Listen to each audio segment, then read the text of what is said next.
Hey guys, welcome to the Whole Lot of Jesus podcast. This is a podcast where we talk all about testimonies. I'm very excited for this episode. I believe it's the 12th episode, and we have Abigail on. She is an author, she's an entrepreneur, she's a wife, she's also about to be a mama, which is so exciting.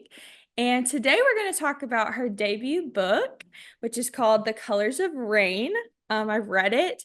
And how are you doing, Abigail? I'm doing great. I'm really excited to be here. So thank you for having me. Yes. So your genre of book is a little different than what I usually read. So Yeah. whenever I decided to read it, I honestly was really nervous, but I enjoyed it. I have friends who love the contemporary genre, and they just love that. I just need, I don't know, more action with like Mhm. fantasy and sci-fi but this book just kept me hooked, and so I was really shocked, to be honest. So I might explore more of that genre.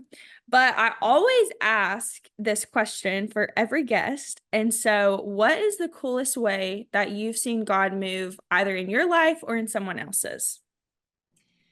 Yeah, as I was thinking about this question, I kept coming back to honestly the little things. I think sometimes the Lord does really big things in our life or in the life of someone we know or love, and it really stands out to us. But I don't know, in this past season of my life, I've just been really in awe of how things that God planted in my heart, in my mind, years and years and years ago, slowly coming together and growing into something huge in the next season of life. Like that has really blown me away in the past season.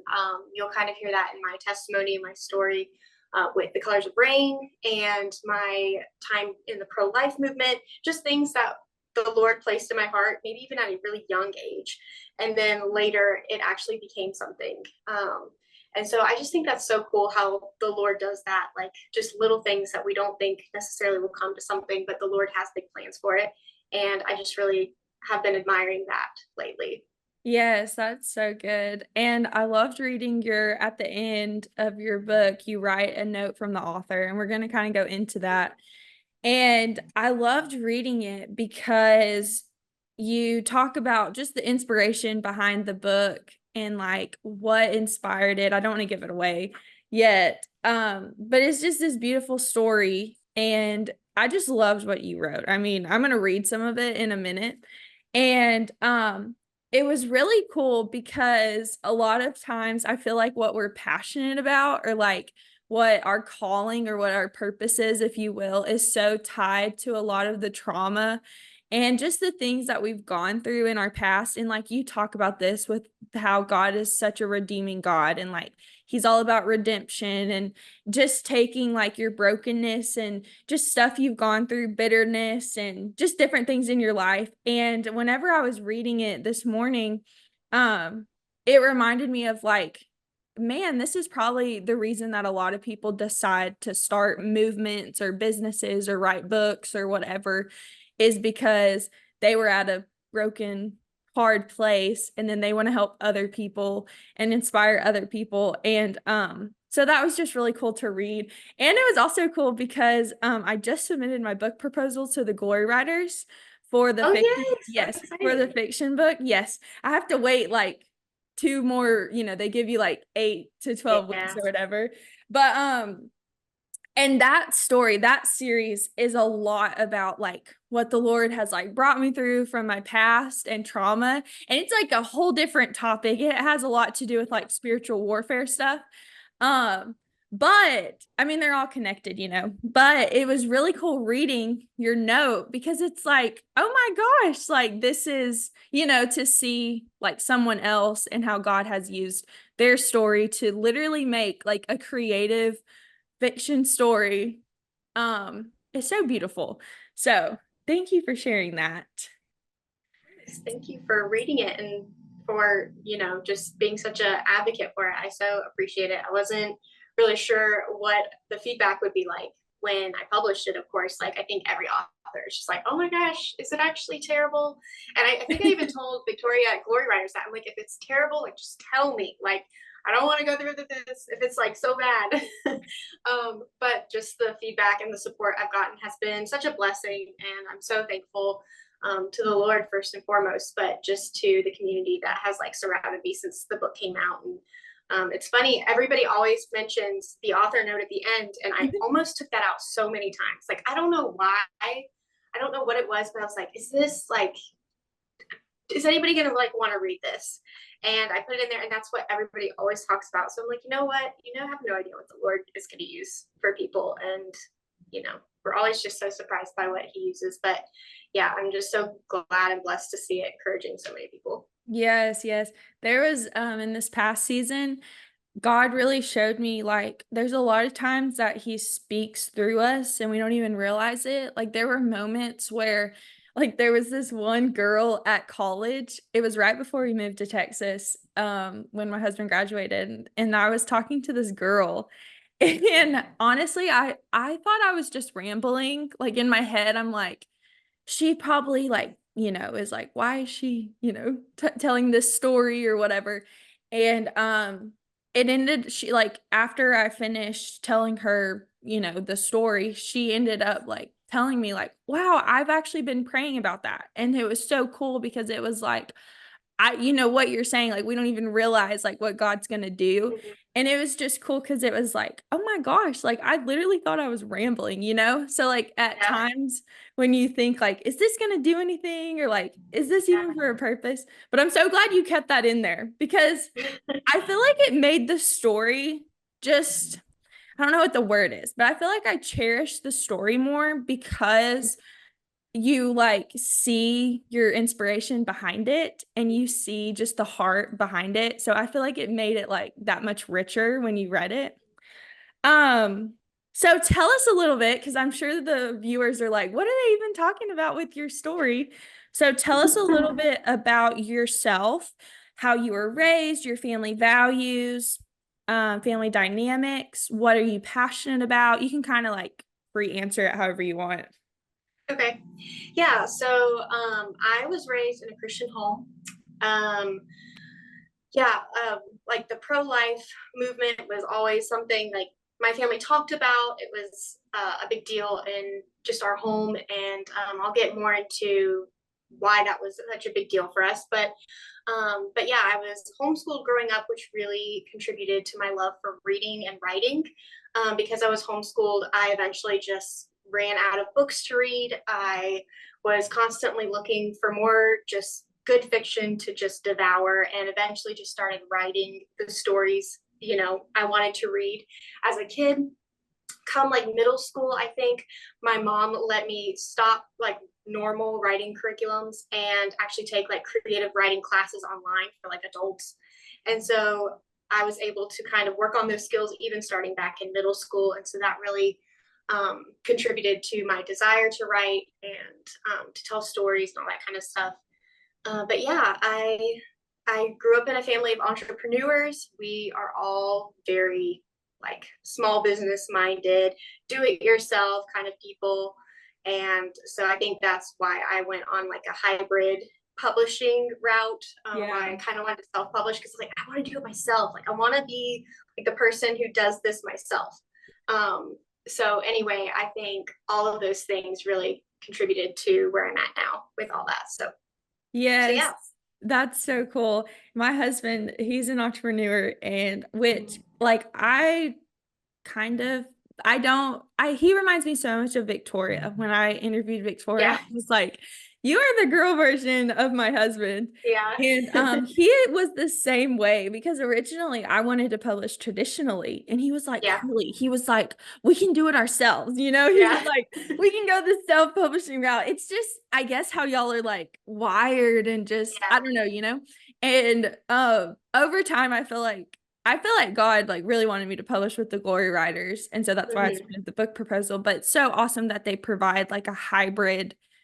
You're not just on your own, like you Right. actually have people, but they're not going to dictate necessarily like what you write about. They're going to allow you to write like what God calls you to write.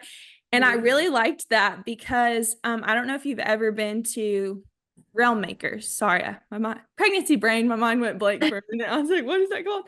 Um, Realm Makers, you pitch. They bring in all these different publishing companies, big, small, all these different ones, some hybrid, some traditional. And I pitched at a larger publishing company and she loved the idea, but she wanted me to change some stuff because it Mhm. had to do like it was going to interfere politically. Oh, And like, pro-life, like they like you understand totally, yeah. right? So it was Yep. going to interfere with politically and it just turned me off. Like I was Yeah. like, you know, if God called you to write something, like you want someone who's going to advocate for you and who's going to like, Yeah. and then I'm also like, as Christians, like it was a Christian company. And so I understand like she has a boss, right? She's not the one who makes the decisions. She just pitches the ideas. So I understood like kind of where she was coming from. But also it was kind of like, okay, as Christians, like I feel like we're called, to like stand where we stand and not necessarily sway with culture or with politics and stuff. And now everything has turned political. I mean, Yeah. it's just and so anyway, so the Glory Riders, we're going to talk about them a lot, but love their mission, love what they stand for.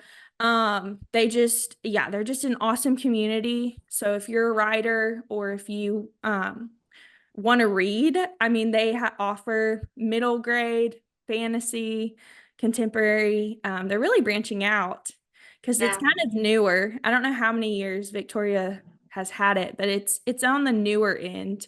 It's Mhm. only been around for a few years. So thank you for sharing that. Do you want to add anything too? You can just interrupt at any time.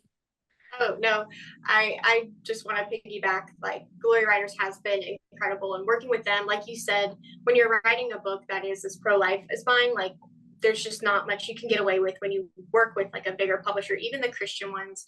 But I will say, one of my favorite reviews that I got early on from a younger reader was just thanking me for saying the things that a lot of other books won't say. And she was talking about how she had recently read a book that was written for teenagers from a pro choice perspective. And she's like, and I loved this story and I wanted this story. But like, I was just so discouraged that it was like this pro choice, side. And so seeing characters that were her own age and standing up for the things that she believed in was like such an encouragement for her to stand up for what she believed in, and getting to see her side of the story represented in fiction was really encouraging to her. And so I just love that Glory Writers Press is, creating a place for that, for authors Yeah. to write those stories that we know that we as teenagers would have wanted to see, even middle grade, because they're doing middle grade now. And a lot of publishers, even Christian ones, won't do that. And so I Yeah. love their mission and what they're doing. It's so valuable. Yes, yes.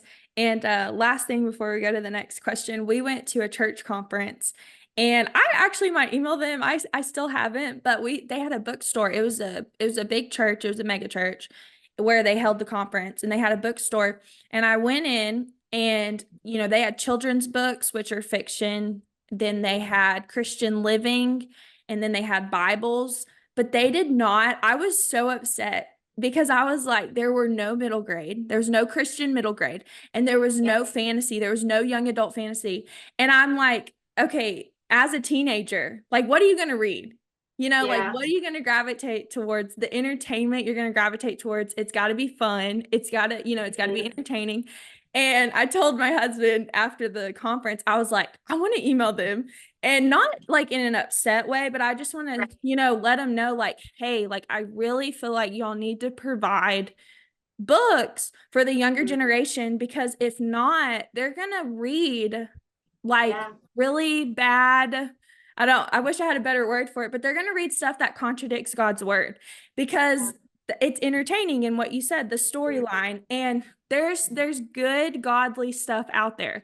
Yeah. And you just have to kind of dig for it, but just like making that available for the younger generation and making them realize like, hey, clean, good content is actually entertaining, and like it actually is glorifying, and it's way more satisfying, and it's way more life-giving than, this other bad death, violence, sex, Right. drugs, like all this other Yep. stuff that promotes kind of like, I keep saying the word bad. I wish I had a better vocabulary, but just this stuff that's death and like in your Yeah. life. And so maybe one day I'll email them and be like, Yeah. hey, y'all should check out these Here's a list books. of books. Yeah. Yeah, please provide these books because they had children books, but um so go into your birth story. I kind of want them to know a little bit about your birth story and like what you were diagnosed with, what it is, before we kind of go into the inspiration behind the colors of rain. Okay, hey guys, we're going to take a short break so that I can tell y'all about a couple of products that are already out or soon to be coming out. The first one is our Leaning In 2024 Planner and Devotional. It's the middle of the year, so I highly encourage you to wait and get the 2025 one that is coming out this November. It will be available for the 2025 year. Again, it is a planner and devotional, so it comes with monthly devotionals and then a full planner inside of it. It also has sermon notes for you to take notes. And my favorite part about this is it has scripture declarations in the back that has to do with topics that you might be struggling with, like mental health or addictions or mindsets or anything like that. And it has a list of scriptures to help you declare over yourself to combat those struggles. This devotional and planner is really a guide and a tool to help you grow in your faith. We go over topics like worship, fasting, prayer, consecration, trusting in the Lord, really key things that you're needing in order to be successful in the Christian walk. So be looking out for the new edition that's coming out. We are rebranding it under our Stewards of Faith organization. So we're going to get a new cover and have a new look, but everything inside is going to be the same, and it will be available on Amazon in November. So be looking out for that. Yeah, so I was born with spina bifida. My parents, I was their first child. And so, I mean, you're pregnant right now, I'm pregnant, just the anxiety around that first baby. And, you just wait for that next ultrasound to make sure everything's okay, all that kind of stuff. And so I want to say it was at my mom's anatomy scan, 20 weeks. Um, they found out I was a girl. They were so excited. And then, there's just this look that comes around on the ultrasound tech's face, and she just looks really Oh. concerned. And she's like, I've got to go get the doctor and just have him look over things. And kind of find out I had what was called spina bifida. I had a really severe form of it, and the doctor pretty much told my parents I would never walk unless I went through years and years of therapy and had like leg braces, things like that. Like, if at all, it would be a really, really hard thing for me to accomplish. Bladder and bowel movement, they weren't really sure I would ever be able to use the bathroom on my own. Or if I would have any learning disabilities.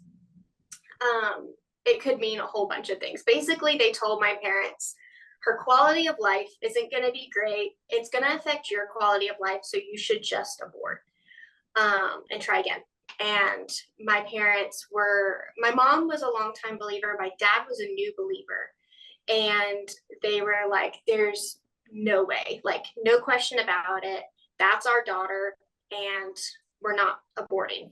And the doctor actually said, well, we're not going to give you the ultrasound photos so that you can go home and think about it so you won't get attached. So in case you change your mind. And they were like, we're taking our ultrasound photos. Those are ours. And we're not going through with it. We're not going to have an abortion. And so they did get their photos, and it was just, a big experience for them, especially being young in their faith and that kind of stuff. And it being their first baby. But yeah, that's kind of my birth story. I was born, and spina bifida is one of those things where you have surgery immediately after birth to close the opening in your spine. I still have the scar from, that surgery. And it's one of those things that you have to just wait and see. It's like, will she take her first steps or not? will she be able to potty train or not? Will she struggle in school or not? It was just this lifelong thing Yeah. that we were going to have to tackle. And it's not like, oh, she's born and she's good. You know, like you don't have that immediate gratification of knowing. It's something you have to wait on. And I was born. And the first thing I started doing was like wiggling all around and kicking my feet. And the doctor, there was like a spina bifida specialist in the room, and he was like, I've never seen one with like this type of spina bifida like move that much. Like he was in shock. And I walked early, I read early, like all of the hurdles I just, jumped over like super early and all that kind of stuff. And it just shocked everyone. And yeah, that's what happened. And it's totally a miracle. And I'm so thankful to the Lord for his grace in my life. But yeah, that's kind of what started it. And I didn't know the entire story until I was like in middle school. I knew like my diagnosis and that kind of thing, but I didn't know about the abortion side of it until I was in middle school. And I talk about that in my author letter. I had to write a paper about my birth basically, and that kind of inspired The Colors of Rain, and we'll talk more about that in a minute. But that's kind of what started my love for advocating for the unborn and just realizing, you know, children are being murdered because their quality of life might be, less than somebody else. And that's not what defines someone's quality of life. Like our circumstances don't define our quality of life. Who knows? I could have a better quality of life in a wheelchair than that doctor did, in his life. It's so much more than just our circumstances. And we see that throughout history with incredible people who have done incredible things and had incredible hardships. And so, yeah. That's really good. Thank you for sharing that. So you write in your author note, I'm going to read a couple things. You write that you talk about how your parents, you didn't realize, like you knew your diagnosis, but you didn't realize that how much pressure the doctor put on your parents to abort you. And you say, I never realized how disabled babies were deemed unfit and unworthy of life based on someone else's opinion, that their quality of life would be less than. And that's really beautiful. You say, my eyes were open to the reality of abortion that night and the reality of God's grace to me that I had been born to pro-life parents when so many had not been. And that is like a pill to swallow when you wrote that. I mean, you just kind of pause in silence. Because yeah, like you don't choose your parents and you don't choose how you're raised. And what you're saying of like, so my mom was a nurse and she's super passionate about babies. Like that is her thing. She loves babies. She pro-life. You want to get her fired up? You start talking about pro-life. And have coffee with your mom. Yeah, yeah. But what you're saying is that's so true, because it's like, man, being raised in a Christian home, being raised in these values, and I couldn't imagine like not, had the hardship of not being raised in that. And then you talk about, which you can kind of go into a little detail if you want to. You talk about how you found yourself in a position at a pregnancy resource center.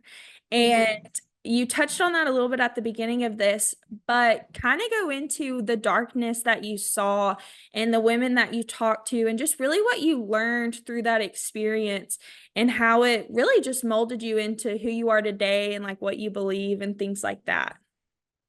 Yeah. So having, just, I think I was, let's see, I was 12 when I had to write a paper about my birth story, and learned that. And from that point forward, I really just had this heart for the unborn. And anytime I would see like, or hear an ad on like the Christian radio station about crisis pregnancy centers and donating diapers and like all those kinds of things, it just like, I perked up and I wanted to know more, all that kind of stuff.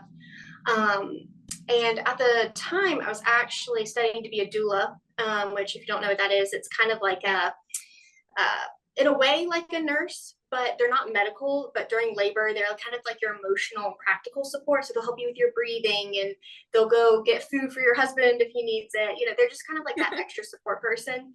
And I was training to do that. And I just wanted to really do that as a ministry. And I decided to reach out to my local pregnancy resource center to see if I could just volunteer in any way.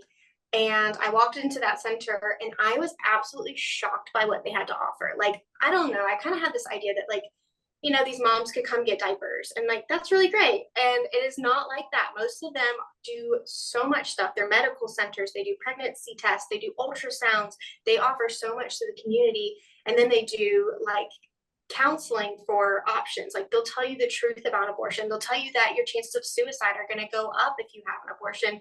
They'll tell you about adoption and they'll help you. They'll pay your light bill. Like there's just so much more that pregnancy resource centers do that I don't think most even Christians know about.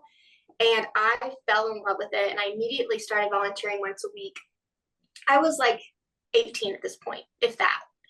And I was volunteering for like a year. And I mean, like fresh out of high school, like young girl, barely had a job before this point. And one of the directors was leaving. And she was like, I think Abby should take my position. And I was like, well, y'all, I am like this young girl. I haven't even gone to college. Like, I don't know. And the position I was taking was their director of development. So it's a lot of marketing, which she was like, you're young, you can do that kind of stuff. Yes. But my goal was to reach clients who were seeking abortion. So I had to find abortion minded women in crisis pregnancies and then also bring in the finances for the center because I was throwing our fundraisers and events and things like that. And so it started out with, she asked me to share my testimony at one of their events. And then shortly after, it's like, also, will you take over the event and take my position? And so it was like this snowball effect. Like it happened in a matter of weeks that I went from volunteering and just sharing my story at an event to taking her position. And it was such an incredible experience because I was also trained to be one of the client advocates who sat with the women and like talked to them and shared their options with them, but also worked like kind of the business side of the ministry. So I kind of got to see all of it. And it was really, really incredible for me and grew me in so many ways in my faith and just as a person. But it was so heavy. It was such a heavy job. I loved the job, but just knowing that a woman walks into that center questioning whether she should keep this baby and allow this life to come into the world. And even though it's not in your hands, it's in God's hands, you feel like it is in your hands. Like if I say the wrong thing, she might have an abortion. If I don't, do something right, she could change her mind, and so it was just such a place where I really learned to surrender to the Lord because I was like, I can plant a seed. I can say only what the Holy Spirit brings to my mind at that moment. And beyond that, I have to trust that He's going to do the rest. Like I have to just trust whatever happens to Him. And that was a hard place to be. And sometimes you never hear back from those women. You have no idea what they chose. And I think that pregnancy resource centers are so valuable. And if anybody listening has one local, learn about them, get involved with them, do what you can for them because they are really incredible and doing a really hard job. That is so valuable. And then sometimes you do hear those stories where it's like, hey, my baby's 3 and I never told you, but I kept my baby and I just want to say thank you. And then they come in and you get to meet that baby and it's like so exciting and just so amazing to see how the Lord uses those. But yeah. Yeah, that's cool. Thank you. So you talk about that. You talk about your experience with the resource center and you say I love this sentence. You say creatures made in God's image are not easily disposable. And you say the voluntary taking of a life comes with consequences that can be present for generations. This is something that I fear our culture. It's like we want to play with fire, but we don't want the effects of it. And like you, for instance, you want to have sex, but then it's like if you get pregnant, you don't want to have the consequences of having sex. Or STDs or like there's a whole variety of things, right? And so it's what you said of like you can't expect, and it's so interesting because I had this revelation where what we put into our lives, what we allow, what we put into our bodies is going to come out. So God really showed me that like abortion, you're literally killing something in you. So you talk about the suicide rates, the depression rates, like how they skyrocket. And the Lord showed me like, because I kind of thought, okay, why? Like, why does this happen? Well, it's literally like you're inviting death into your life. It's an open door. So it's like you're inviting death into your life. Whether or not you believe that that baby is a baby or not, you're still killing something that has a heartbeat and right and blood flowing and all that stuff. You're still killing something in you.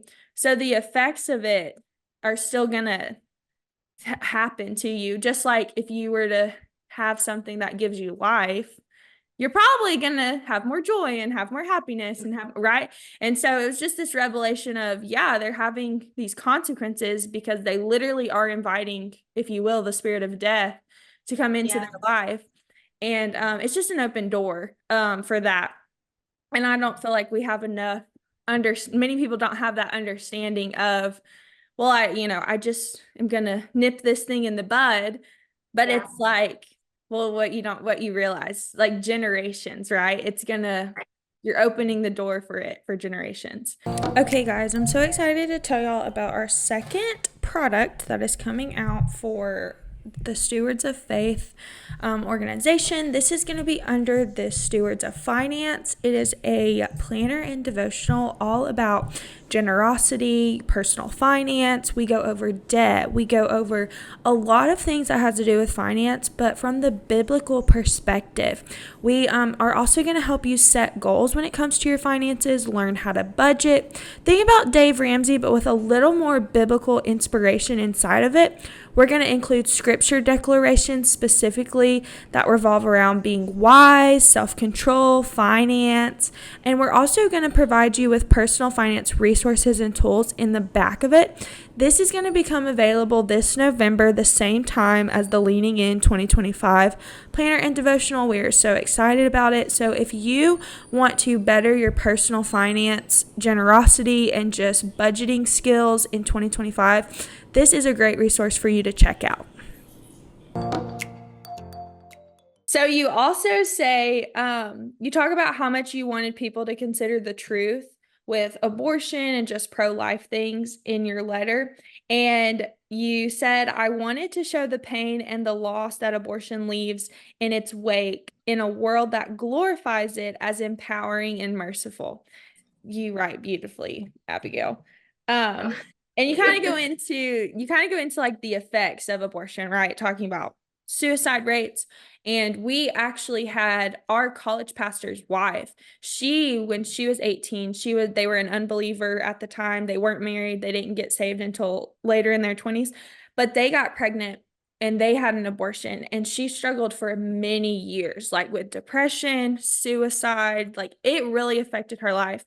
And so she goes into that. You talk about how God overcomes darkness with light and how he makes all things new and he redeems, and how he really is just about victory and he's just the master storyteller, and how he never condones sin, but he takes it and remakes it until it's refined. And so I do want to encourage the viewers that, like, if you have had an abortion before, don't be condemned because of that, because Roman 8 says that those who are in Christ Jesus, there's no condemnation. And so all things are made new and the Lord has redeemed you. I think one of the hardest parts of overcoming your past is forgiving yourself, especially when you've made a mistake. And so just really sit and allow the Lord to show you his redemptive plan. And I really encourage you to go read Psalms 51, because David does this horrible thing. He Yeah. literally commits adultery and then he murders. And in a sense, abortion is your murdering. And he murders the woman's husband. And yet he writes this Psalms. He gets convicted of his sin and he writes this beautiful Psalms, and he tells the Lord, he acknowledges his sin and he confesses and he repents and he says, create in me a clean heart, O God. And in the last portion of the Psalms, he says, so I can go and teach sinners and transgressors your ways. And I love it because David, who did in our eyes, in our human eyes, he does these horrible things, right? Like two sins that you're like, man, those are the big ones. And Yeah. yet he doesn't like sit there and condemn himself. And he's not like, because he was king, guys. He was king over God's people. And he doesn't sit there and is like, well, Lord, you should remove me as king because I did this horrible thing. And like, right, he doesn't wallow in his past. He realized like God can use this for a purpose and God can use this for his glory and God can redeem. And so I just want to encourage y'all with that, that if you have struggled with your past with abortion, don't be condemned because of your actions. The Lord forgives, turn away, and really just allow the Lord to heal you through that process. And Also, just to kind of butt in with that, like I also just think about the genealogy of Christ that we see. Like there's some names in there. Like we've got Rahab, we have David, we have all of these people who have done some pretty crazy, messed up stuff. And then we see God redeem their story. And then the Christ comes from that line, from that lineage, that generational sin. The Lord literally brought our Savior from that. And that's such an incredible picture of, um, you know, the power of our God. And so definitely I have seen several women and I've gotten to know multiple women who have had abortions who the Lord has completely changed their story, and now they use that past to point others to Jesus. And it's a sad thing, and they still mourn over the loss of that child, and the sin isn't completely erased from their life in the sense that it's just disappearing, but the Lord has used that in a beautiful way to draw them and others closer to him. And so even in the midst of that hard situation, like the Lord uses those things in really, really big and beautiful ways. And we can even see that in the generations that led to Christ. And that's such an encouragement because our God is so much bigger than any of the sins that we commit. yes, that is so good. Thank you. This is why it's important to share your testimony about Yeah. what God has done in your life. Okay, so I love in the story, you have sections and they're colored. And you write, okay, so for instance, we'll go to the first section and they correlate with what's going on in the story. So the first section, I'll kind of show y'all if y'all are watching on YouTube. It's gray, it's called gray, and it's fear, confusion, and worry. And how this, you're kind of foreshadowing what's going to happen in the story. Mm-hmm. And you go through these colors and you're really just highlighting like what is going to happen and how, and so like, did you know when you titled this that, you were going to have the different sections because it's called The Colors of Rain? And so Mm-hmm. did you kind of, link those together? Like, did the title come first and then you were like, I think I'm going to do these sections, or did the sections come first and then the title? Like, what kind of drove the title with the sections of colors? Yeah. So I got the idea for the Colors of Rain, like, I think I was like 15 years old. And it has just stuck with me. And it wasn't a pro life story at that point. The only thing that has stayed the same since I was 15, because it has changed 500,000 times in all the different ways. Jordan wasn't even in it. Like, I mean, there's so much that has changed. The two things that have stayed, or three things that have stayed the same, are the title, Rain's character, and the colors, the parts of the story. And I think they kind of came at the same time. I created Rain's character first, and she was very much based off of myself as a teenager in a lot of ways. Um, and I just wanted her to be this very unique character. Those were the kinds of characters that I loved reading about when I was in middle school and high school. And I wanted to create this really unique character who loved art and saw the world through colors.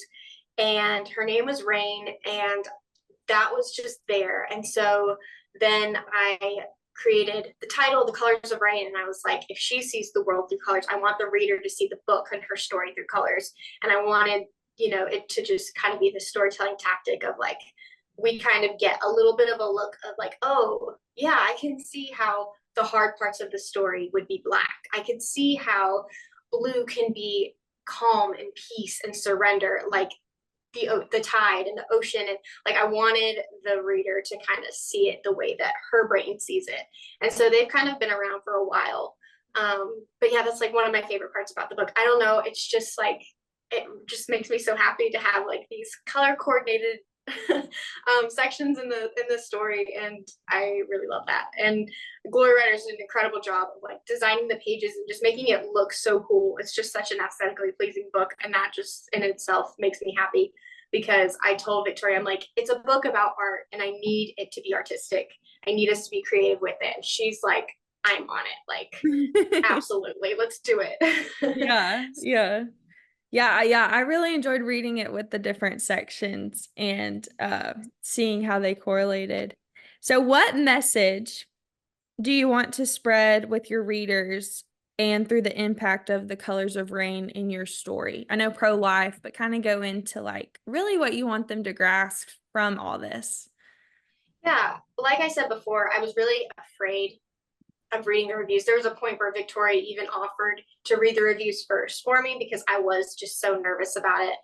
And I mean, with it being my first book, and just, I mean, I've never published anything really. I was just really worried, like, am I wasting my time and money with this? And two, I was worried, am I preaching to the choir? Like, this is Christian young adult fiction. So who's reading this?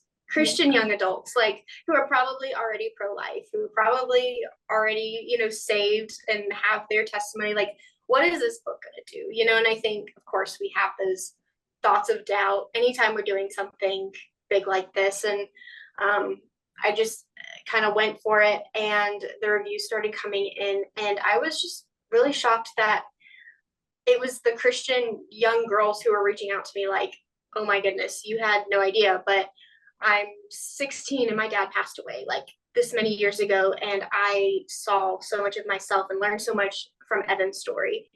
And, you know, I got so much from seeing characters who believed the same things I believe, and, you know, stood for truth and that kind of thing.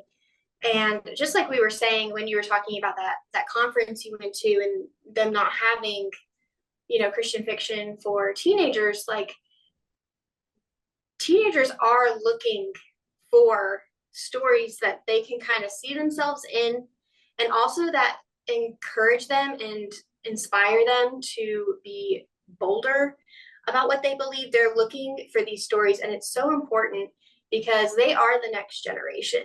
They are the ones that we're raising up to be the next generation of Christians, and we want them to be firm in their beliefs. And a lot of times, especially as young people, they're being encouraged and they're learning and growing from the entertainment that they take in, whether it's music, movies, you know, books, whatever. It's really shaping who they are right now in this season of their life. And so it is important, even if it's something they already believe, just like seeing it and confirming it, and storytelling is so important, I feel like. And the reviews that came in after the book came out just really like encouraged me in that and reminded me of that. Like, they need this just like I needed it when I was a teenager, and that hasn't changed. And the Lord does use storytelling in incredible ways, and especially in the lives of young people. And so I think that's the biggest thing, because I do know that most of the people reading the book probably are believers, they're Christians, but I want them to be able to see characters like themselves do big things and have big thoughts and big convictions, so that they're encouraged to have those things for themselves. Yeah, that's so good. His name, he was at Realm Makers, he spoke, and I was Daniel Swall. I don't know how to pronounce his last name, but it was like Swall. It was a hard name to pronounce. But he spoke and he talked about what set apart C.S. Lewis and J.R.R. Tolkien compared to all the other authors. And he talked about, he went back, it was so beautiful. He went back to, I'm going to have him on the podcast to talk about it, but he went back to the tree of life versus the tree of knowledge of good and evil. And he said so many entertainment industries are striving to show the difference between the tree, like the knowledge of good and evil. They're trying to show good, evil, all of that. And he talked about, as Christians, our goal is to point to the tree of life. And he talked about how in culture, everyone with the main character, whether it's movies, whether it's books, entertainment, music, he talked about how everyone in culture in the secular world is seeking to discover the light within themselves. And it's like, well, if you just search within yourself and it's self-discovery, then you'll find the light. And he's like, no, he's like, the light is outside of ourselves. And he talks about pointing to the tree of life. It was just so good. And so what you're Yeah. saying about the importance of entertainment and how, like, yeah, it does shape your doctrine. Like, it does shape what you believe in your theology. And just like, one of the reasons I wanted to, because when I was in high school, I told my mom, I want to be a Christian author. But one of the reasons, and I've done some nonfiction, but one of the reasons I'm so passionate about fiction is because you can speak so much truth without necessarily pointing a finger and saying, like, it's like you can embed it in a story and it's beautiful. And it's like, it's kind of like, I want to say crafty, but it's Yeah. just, I don't know what the word would be for it, but it's in a way that lost people are going to read it, because my biggest thing was, like, as Christians, we're called to reach the lost.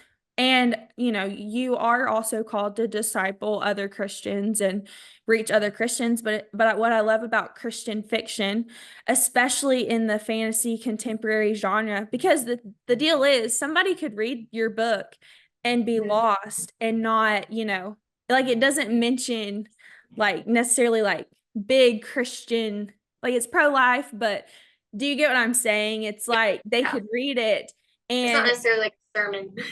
yes, right, exactly. And Yeah. one of the things I loved about fiction, fantasy Christian fiction, is you can speak so much truth in a story that lost people are going to read. Like, you look at C.S. Lewis, The Chronicles of Narnia.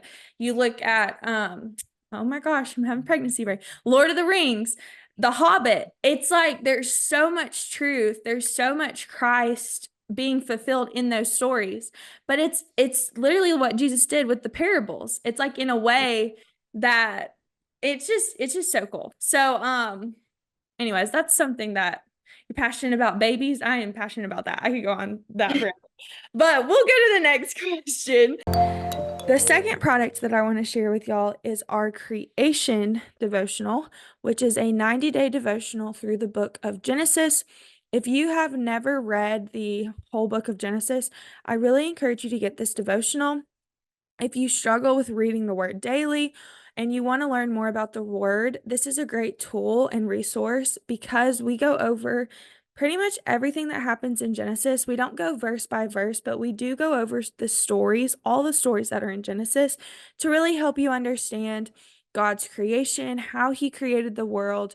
We go over key topics that our culture is really bashing, and rebukes whenever it comes to God's nature and authority. And so I highly encourage y'all to get this. It is also available on Amazon.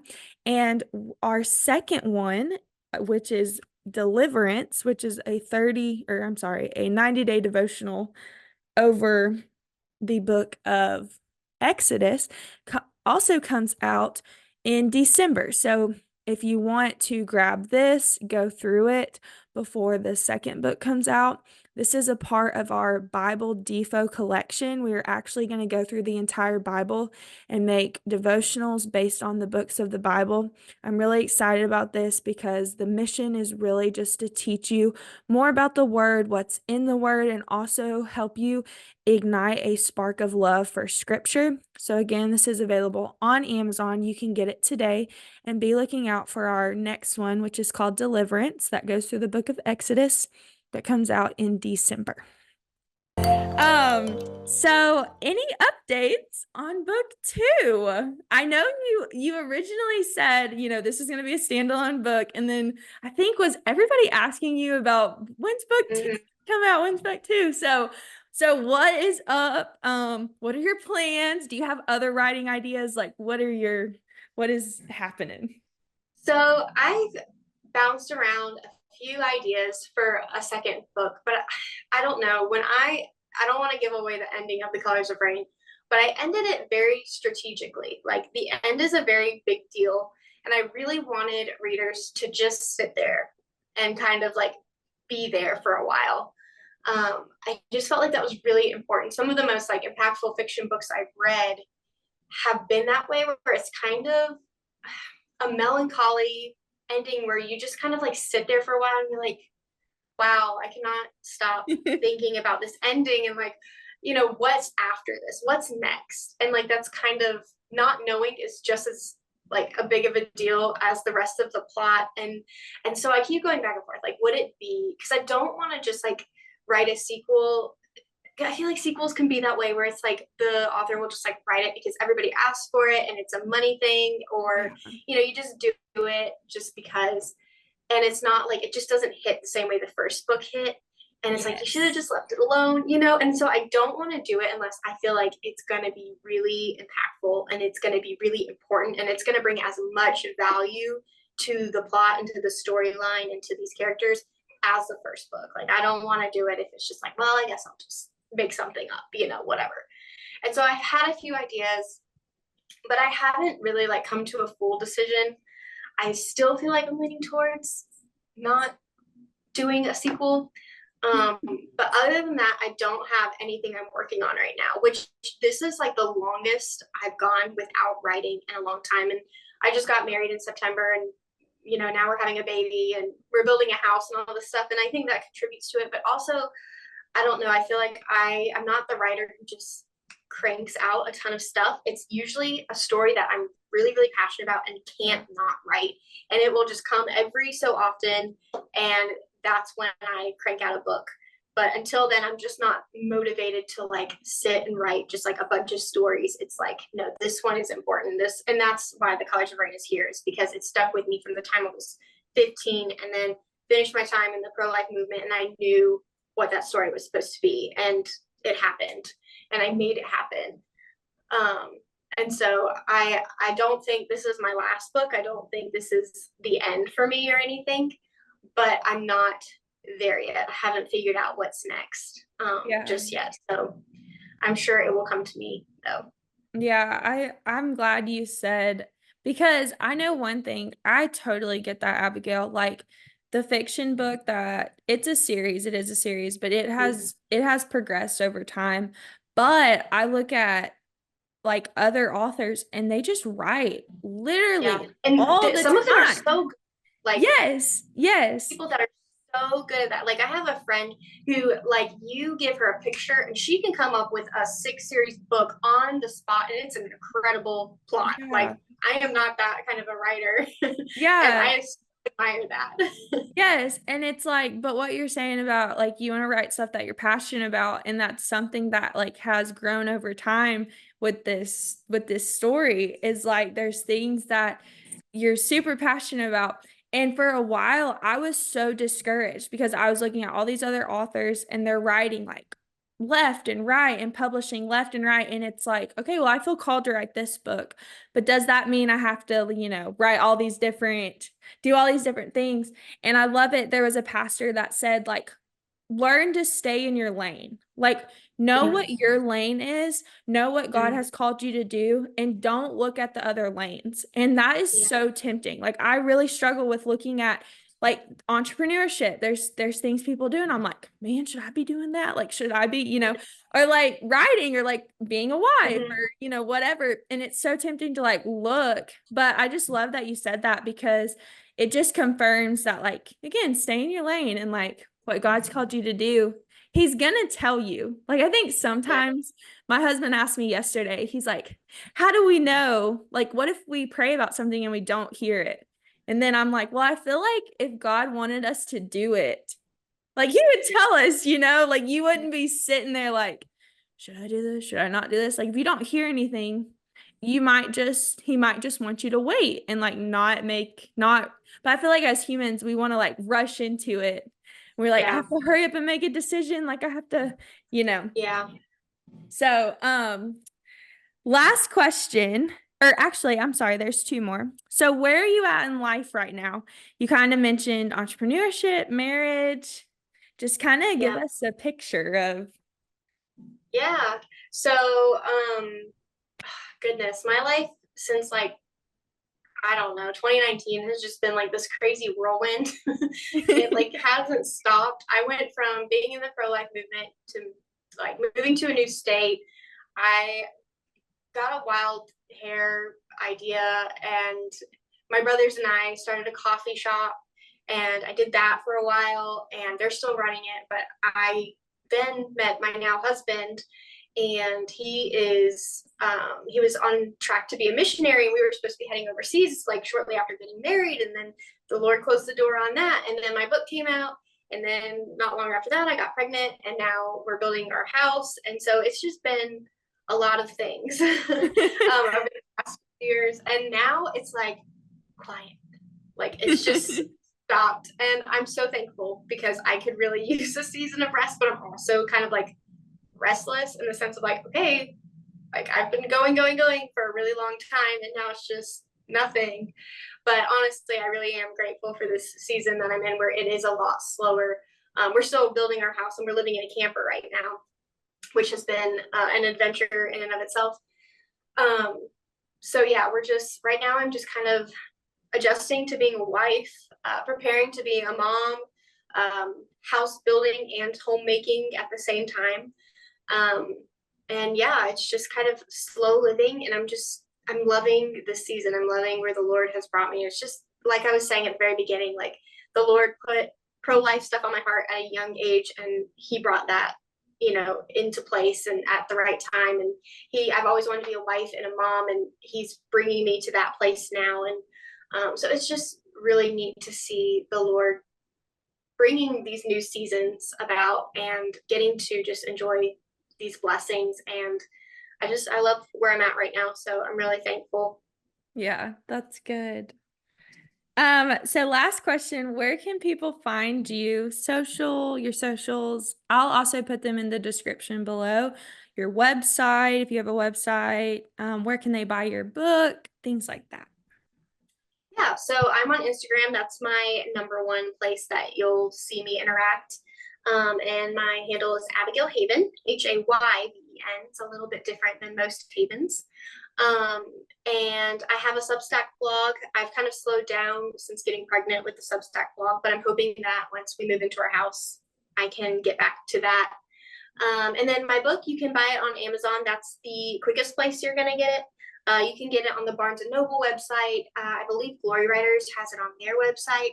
But the fastest way you can get it is on Amazon, and it is on Kindle Unlimited. So if you have Kindle Unlimited, it's already on there, and you can start it today. So yeah.